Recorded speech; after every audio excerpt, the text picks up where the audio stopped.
Hello guys, आज हम dark Hunter का चैप्टर 47 एक्सप्लेन करेंगे। चैप्टर 47 की स्टार्टिंग में देखते हैं फांग वेओ और गैम्बलिंग जो टूर्नामेंट होने वाली थी उसमें लोगों का इंतजार कर रहे थे, यानी बीमिंगर का। बीमिंगर वहाँ पहुँच जाते हैं और फांग वेओ कहता है तो सभी लोग अब यहाँ पर आ चुके हैं, तो हम स्टार्ट करते हैं। तभी दूसरी फैमिली का जो प्रिंस होता है वो कहता है रुको, ऐसे कैसे? तुमने हमें इतनी देर इंतजार किया, वो भी इस कचरे के लिए? ये बर्दाश्त नहीं किया जाएगा।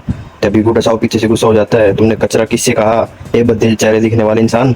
तभी वो लड़का गुस्सा हो जाता है, जिसे कहता है कुत्ते कहीं के, तुम्हारी हिम्मत कैसी है हमारे हमें बद्दा चेहरा कहने वाला हमारे पे?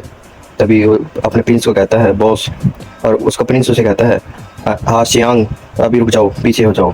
वो कहता है बॉस कैसे? तभी वो कुछ सोच रहा होता है मन ही मन।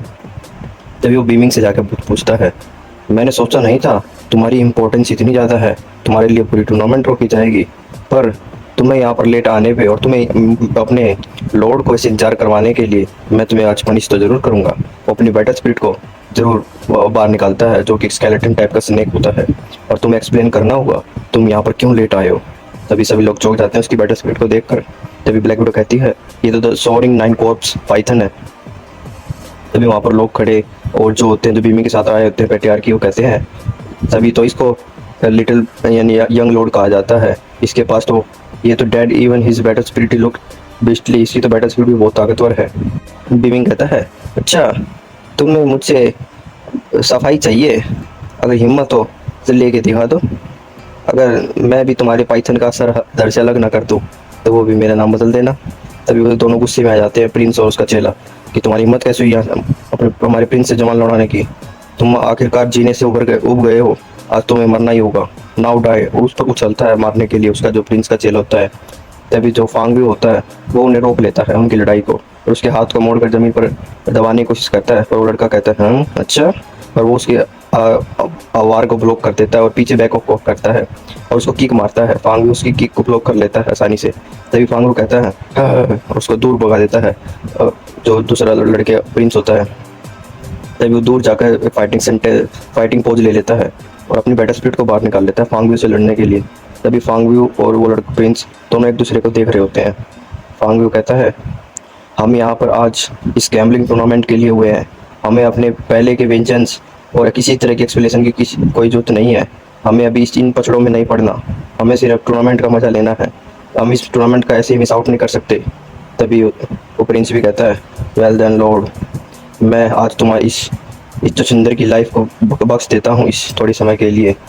तभी बीमिंग कुछ स्माइली फेस सा बना लेता है और फांग को कहता है अपने उसको यिंग यांग को कि वो कुछ जो सामान था वो यहाँ पर लेके आओ। वो यिंग यांग कुछ स्क्रोल्स लेके आता है ब्लैक कलर के और वहाँ पर लाकर पटक देता है। बीमिंग कहता है इतना डीमन कॉन्ट्रैक्ट्स हैं, और वो उनको कॉन्ट्रैक्ट्स को एक टेबल पर खोल देता है। तभी फांग विंग बताता है जो भी गैम्बलिंग टूर्नामेंट के रूल्स हैं वो इस हर एक पार्टिसिपेंट को एक डीमन कॉन्ट्रैक्ट करना होगा, और वो पक्की तरह से इस टूर्नामेंट के रूल्स के साथ बन जाएगा।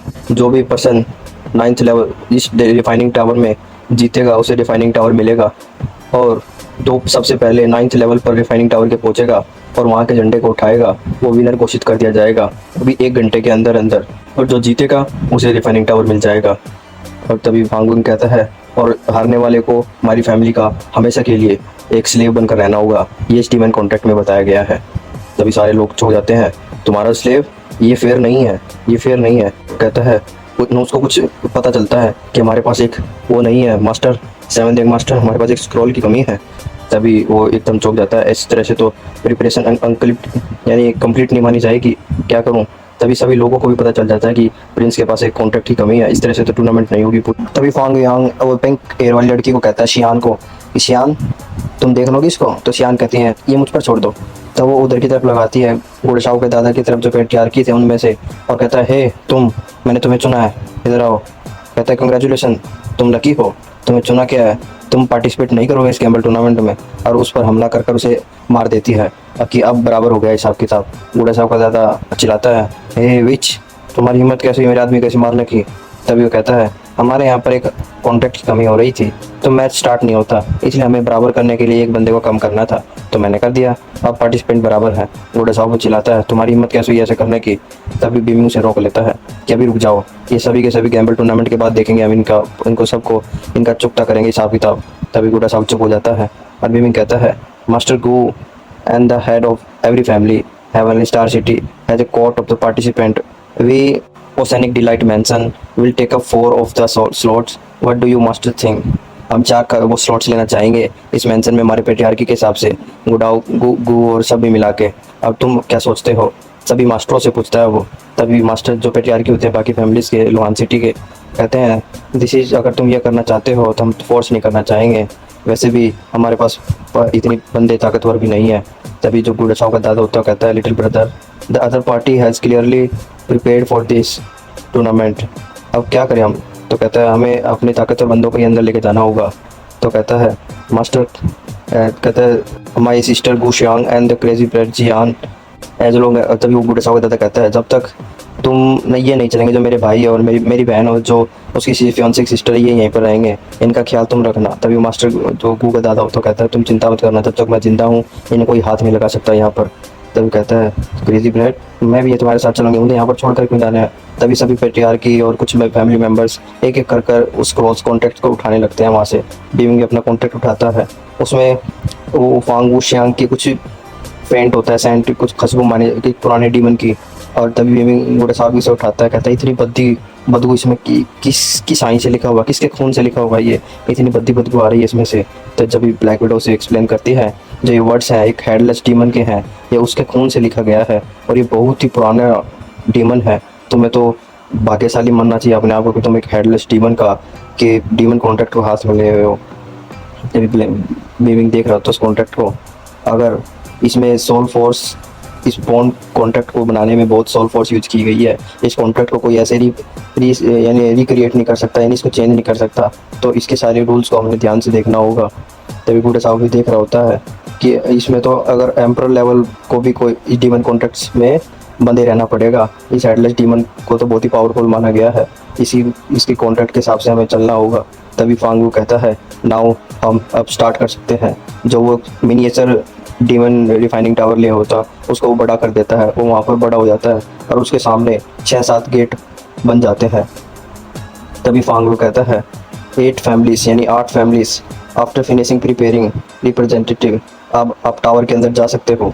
तभी बूढ़ा शाह एक गेट के सामने अपनी उंगली लगाता है और वो उस गेट के अंदर खींचा चला जाता है और कहता है मैं बाहर नहीं आ पा रहा हूँ, और वो उसके अंदर चला जाता है। बीविंग उसके पीछे जाने की कोशिश करता है बूढ़ा हुक करते हुए, और वो उस दरवाजे के अंदर जा नहीं पाता है, कोई उसे ताकतवर शक्ति उसे रोक रही होती है अंदर जाने से। तभी वो पिंक हेयर वाली लड़की कहती है ये यूजलेस है, एक बारी जो इसके अंदर गया उसके कुछ देर बाद ही गेट खुलेगा, और वैसे भी जो एक गेट में जाएगा ऐसा मुमकिन नहीं है कि वो लोग एक ही जगह मिलेंगे, सभी लोग सेपरेटली अलग अलग जगह पे ट्रांसपोर्ट हो जाएंगे, तो हम ऐसे नहीं एक साथ जाएंगे भी, फिर भी हम अलग अलग ही मिलेंगे दूसरी तरफ। वो कहता है बीमिंग ये बातें सुनकर थोड़ा वो हो जाता है कि हाँ मुझे पता चल गया है इन्फॉर्मेशन कि हाँ हमें जल्दी से जल्दी पीछे दूसरी तरफ जाकर एक साथ गैदर होना हो। गेट के दूसरे सामने वो प्रिंस खड़े होते हैं जो दूसरी फैमिली के होते हैं, कहते हैं यही मौका है मुझे इस टावर को जीतने का, ये मौका मैं जाए नहीं दे सकता। तो वो भी उसके अंदर चले जाते हैं। तभी जो फांगव्यू के साथ मास्क वाला लड़का होता है वो फांगव्यू से कहता है कि तुमने मैप को मेमोराइज कर लिया है अंदर के? तो वो कहता है हाँ मैंने मैप को मेमोराइज कर लिया है, तुम्हें ऐसे ही रैंडम जगह पे तुम अंदर जाओगे और तुम्हें जल्दी से जल्दी रिफाइनिंग टावर के 9th लेवल पर पहुंचना है। तभी कहता है 7th मास्टर आपको चिंता करने की जरूरत नहीं है, मैंने पूरे मैप को मेमोराइज कर लिया है, मैं जल्दी ही आपको वो ये टावर जीत के लाऊंगा और आपको चिंता करने की जरूरत नहीं है। फिर भी फांग भी उसे मैप दे देता है कि अगर जरूरत पड़े तो तुम इस मैप को यूज़ कर सकते हो, और वो मैप को लेता है, कहता है अंडरस्टूड, और वो उसके अंदर चला जाता है। कहता है चलो फिर अंदर चलते हैं। तभी पीछे की तरफ देखते हैं जो फांग व्यू जो बीमिंग की फियांसे होती हैं और उसकी सिस्टर होती हैं वे लड़ रही होती है डोर के बाहर कि कौन सा डोर चुनना चाहिए, हमें एक साथ जाना चाहिए या अकेले अकेले जाना चाहिए। तभी बीमिंग उन्हें बताता है हमें अंदर ध्यान से रहना होगा, अपना गार्ड लेट डाउन नहीं करना होगा। तभी जो फियांसे की सिस्टर होती है वो कहती है क्या केयरफुल माया है, तुम क्या बकवास कर रहे हो, ये तुम्हें पता भी है हमारे ओपोनेंट कौन है, हमें अपने ओपोनेंट के लिए प्रिपेयर रहना होगा पहले से ही, ये डीमन सिटी है, हमें इसे इजीली नहीं लेना होगा। तभी जो इसकी फियांसे होती है पर कहती है कि अगर वैसे भी हम एक साथ भी जाएंगे हमें एक जगह पे नहीं मिल पाएंगे, हम अलग अलग जगह होंगे, तो हमें वहाँ से निकलने में बहुत ही मुश्किल होगी, तो हमें यह कोशिश करनी होगी हम जल्दी से जल्दी एकत्रित हों और एक जगह जब इकट्ठा हो जाएं। तो फिर फियांसे उसको अलविदा कहकर एक गेट के अंदर चली जाती है और ब्लैक विडो और बीमिंग कहता है क्विंशियान ने सब कुछ अच्छी तरह से समझ लिया है, मुझे उसकी चिंता करने की ज़रूरत नहीं है, तुम जा सकते हो। इसकी छोटी बहन ये तो बहुत ज़िद्दी है, ये कभी कुछ नहीं समझ पाएगी, ऐसे पागल ही रहेगी। मुझे लगता है शायद अब हमें जाना चाहिए। तभी ब्लैक विडो और दोनों उसके अंदर चली जाती हैं और बीमिंग अभी वहीं पर रहता है और कहते हैं तुम्हें उनकी चिंता करने की ज़रूरत नहीं है, उसकी छोटी बहन को। मैं उनके साथ हूँ, चांद फैमिली उनके साथ है, मैं उन सबको वापस लेके आऊँगा। बीमिंग भी गेट के अंदर एंटर करने लगता है। तभी पीछे से आवाज़ आती है, यंग मास्टर चांद, जो कि जो वांग फैमिली की सिस्टर और उसका भाई होता है। वो कहता है, बीमिंग कहता है तुम लोग भी हमारे साथ चलोगे। तभी वो लड़की कहती है, मास्टर चांद, हमें पुराने बातचीतों को भूलकर, वेंजेंस को भूलकर एक साथ काम करना होगा। जब भी हम वापस आ पाएंगे, हम आपकी मदद करेंगे, आप हमें भी हमारी मदद करना इस चीज़ में। तब बीमिंग थोड़ा सोचता है और कहता है, चलो अब तुम मेरा फॉलो कर सकते हो, मैं तुम्हें रोकूंगा नहीं, पर तुम्हें मेरे साथ कीप अप करना होगा। कहते हैं, मास्टर चांद थैंक यू हमें अपने साथ लेके जाने के लिए। तभी कहते हैं, गुड, चलो अब चलते हैं। उस गेट के अंदर एंटर करते हैं और सभी टेलीपोर्ट होकर एक दूसरी तरफ पहुंचते हैं। और तभी वो कहता है, यहाँ तो बहुत ही कम लोग दिख रहे हैं, बाकी लोग कहाँ पर हैं। तभी आगे एक एग्जिट दिखता है, एक दरवाजे टाइप का। तभी बीमिंग कहता है, ये एग्जिट है शायद। तो वे उसके पार करते हैं और एक स्वाम, एक दलदल के वहाँ पर पहुँचते हैं। तभी लड़की कहती है, लुक्स लाइक यहाँ पर कोई नहीं है, यहाँ पर तो हम टावर के अंदर है क्या, यहाँ तो कोई भी नहीं दिख रहा है, यहाँ पर तो कुछ भी नहीं है। तभी बीमिंग कहता है, किसी ने कहा हम यहाँ पर अकेले हैं, और दलदल में से बुलबुले उठते हैं और बीमिंग तैयार हो जाता है अपने डैगर को लेकर। तभी वहाँ पर एक एलिगेटर निकल के आता है। ये क्या है, ये तो the mixed element ancestral alligator है, इससे बच के रहना होगा हमें। ये तो वार लेवल का जो लास्ट लेवल होता है उस रैंक का है, जनरल रैंक का, तो इससे हमें बच के रहना होगा। सभी लोग इधर उधर हो जाइए, ये तो बहुत पुराना एंसेस्टर है, इससे हमें बच के, नहीं तो ये हमें आज यहीं पर मार देगा सबको। सभी इधर तितर बितर होने लगते हैं। तब बीमिंग कहता है कि उस लड़की को, क्या तुम पकाना जानती हो, यानी खाना बनाना जानती हो। कहती है, काइंड ऑफ। क्या कह रहे हो तुम, इस मोमेंट पे तुम्हें खाने की पड़ी है। तब बीमिंग कहता है, आज तुम्हें एलिगेटर का, यानी मिक्स्ड एलिमेंटल एंसेस्ट्रल एलिगेटर को पकाने का मौका मिलेगा, मैं उसके रिमेन्स तुम्हारे लिए छोड़ूंगा। बीमिंग अपने डैगर को लेकर उसकी तरफ हमला करने के लिए पहुंचता है। तभी वहाँ पर कुछ लोग कहते हैं, ये क्या पागल हो गया है क्या, ये मरना चाहता है क्या, अकेले अकेले से लड़ने के लिए चल पड़ा। तभी एलिगेटर बोलता है, क्योंकि ये बोलने वाला स्पीसीज है, क्योंकि ये इसने एक वार जनरल लेवल पर पहुंच गया, तो ये इवॉल्व हो चुका है, ये बोलने लगते हैं। कहते हैं, तो कहते हैं, ब्रैट, तुम्हें मुझसे डर नहीं लगता है, तुम ऐसी बातें कर रहे हो। तो कहते हैं, तुम्हारी जैसे कचरे से मुझे कैसे डर लगना। और अपने डैगर पर ब्लड टेक्निक यूज करता है और उस पर ब्लड एरोस यूज करता है और कहता है, why would I be scared of you, मुझे तुमसे क्यों डर लगेगा, वैसे भी तुम तो कूड़े के ढेर जैसे हो, कचरे ही तो हो, और तुम तो नकली हो, तुम असली एंसेस्टर्स थोड़ा हो उस पर। कहते, तुम्हारी हिम्मत कैसे हुई मुझसे ऐसे बातचीत करने की, मुझे कचरा कहने की। और वेलिगेटर उस पर हमला करता है और बीमिंग भी अपने the power of blood arts के एरोस यूज करता है, जिससे एलिगेटर दूर जाकर पड़ता है उसके अटैक से। कहता है, देखा ना, मुझे एक ही अटैक में तुम इतनी दूर जाके पड़े हो, तुम इतने स्ट्रांग भी नहीं हो। आज मैं एक थंडर पाइथन से लड़ा हूँ वैसे भी, और तुम उसके सामने कुछ नहीं हो। और तुम एंसेस्टर एलिगेटर तो हो, पर तुम अभी कमज़ोर हो, तुम इतने ताकत तो नहीं हो। वो एलिगेटर चौंक जाता है, इसको ऐसे कैसे पता कि मैं रियल वाला नहीं हूँ। बीबिंग को पंच मारने के तोड़ता है उसके ऊपर कि तुम एक एवरेज बीस्ट हो, और उसके स्किन पर मारता है और कहता है, ऑब्लेरेटिंग अर्थक्वेक पंच अटैक नाम लेता है, और उसकी स्क्रीन पर कुछ असर नहीं होता है। वो हंसने लगता है तुम्हें लगा कि मेरे आर्मर को तुम एक पंच से भेज पाओगे। और वो तभी बीमिंग की जो स्पिरिट होती है स्नोबॉल, वो भी बाहर निकल के आती है और उसके बुद्धि पे एक पंच मारती है। और कहती, वो एलिगेटर कहता है, आखिरकार ये क्या है, ये क्या है। तभी बीमिंग कहता है, स्नोबॉल, इसके आर्मर को टुकड़े टुकड़े कर दो। तभी स्नोबॉल उस पर हमला करती है एक तरफ से और बीमिंग दूसरी तरफ से, उसके दोनों गालों पे हमला करते हैं, उसकी आंखें बाहर निकल के आ जाती हैं। एलिगेटर दूर जाके भागने लगता है।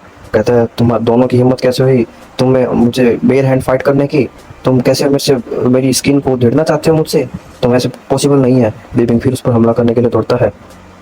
एलिगेटर हवा में उछलता है और अपनी एक अटैक यूज करता है, dragon tail the conquer the sea attack करता है, और बीमिंग उसकी टेल को अपने हाथ से पकड़ लेता है ये नकली ड्रैगन टेल, ये कुछ नहीं, आज मैंने थंडर पाइथन की टेल का, वो रियल वाले का आपने लड़ाई की है, तुम्हारी ड्रैगन टेल कुछ भी नहीं है उसके सामने। और इस लेवल में तभी वो एलिगेटर भी चौंक जाता है, इस बच्चे में इतनी हिम्मत कैसे, ये तो बिगिनिंग लेवल वार जनरल रैंक का है, और इसने अपनी बॉडी को इतनी अच्छी तरह रिफाइन किया हुआ है इतने लेवल पर, इसलिए मुझसे लड़ पा रहा है ये। बीमिंग उसकी पूंछ को पकड़कर उसे घुमाता है और दूर भगा देता है। कहता है कि तुम कुछ नहीं हो थंडर पाइथन के सामने, आज मैंने थंडर पाइथन की जो थंडर है उसको उससे भी भिड़ा हूँ मैं, उसकी स्किल्स तुम्हारे सामने ट्वाइस है तुमसे, तुम कुछ नहीं हो उसके सामने। और एलिगेटर को हवा में भगा देता है दूर, और वो दूर जाकर जमीन पर पड़ता है। बीमिंग स्नोबॉल एलिगेटर के ऊपर आकर बैठ जाती है और तभी सभी लोग वहाँ चौंक जाते हैं। इसने अकेले ही इस मिक्स्ड एलिमेंटल एंसेस्ट्रल एलिगेटर को आसानी से हरा दिया। ये इंसान है भी या नहीं है ये ह्यूमन। तभी बीमी कहता है स्नोबॉल को, तुम्हारा लंच टाइम हो गया है, आज तुम मिक्स एलिमेंटल एंसेस्ट्रल एलिगेटर को अपने फूड खा सकते हो, बहुत ही अच्छे होते हैं। तभी वो एलिगेटर चौंक जाता है, क्या तुम मुझे मारने वाले हो? मुझे नहीं नहीं, मुझे मत मारो, मैं तुम्हें कुछ भी देने के लिए तैयार हूँ, तुम मुझे छोड़ दो बस, मैं तुम्हें कुछ भी दूंगा जो तुम कहोगे। तो बीमी कहता है कुछ भी, जो भी मैं चाहूँगा कुछ भी। और ये चैप्टर 47 यहीं पर खत्म होता है। अगर आपको चैप्टर 47 की एक्सप्लेनेशन अच्छी लगी हो तो लाइक करना, शेयर करना, सब्सक्राइब करना और कमेंट करना आपको कैसा लगा है चैप्टर, और नेक्स्ट चैप्टर के लिए कमेंट करना। Thanks for watching, goodbye. मैं मिलता हूँ चैप्टर 48।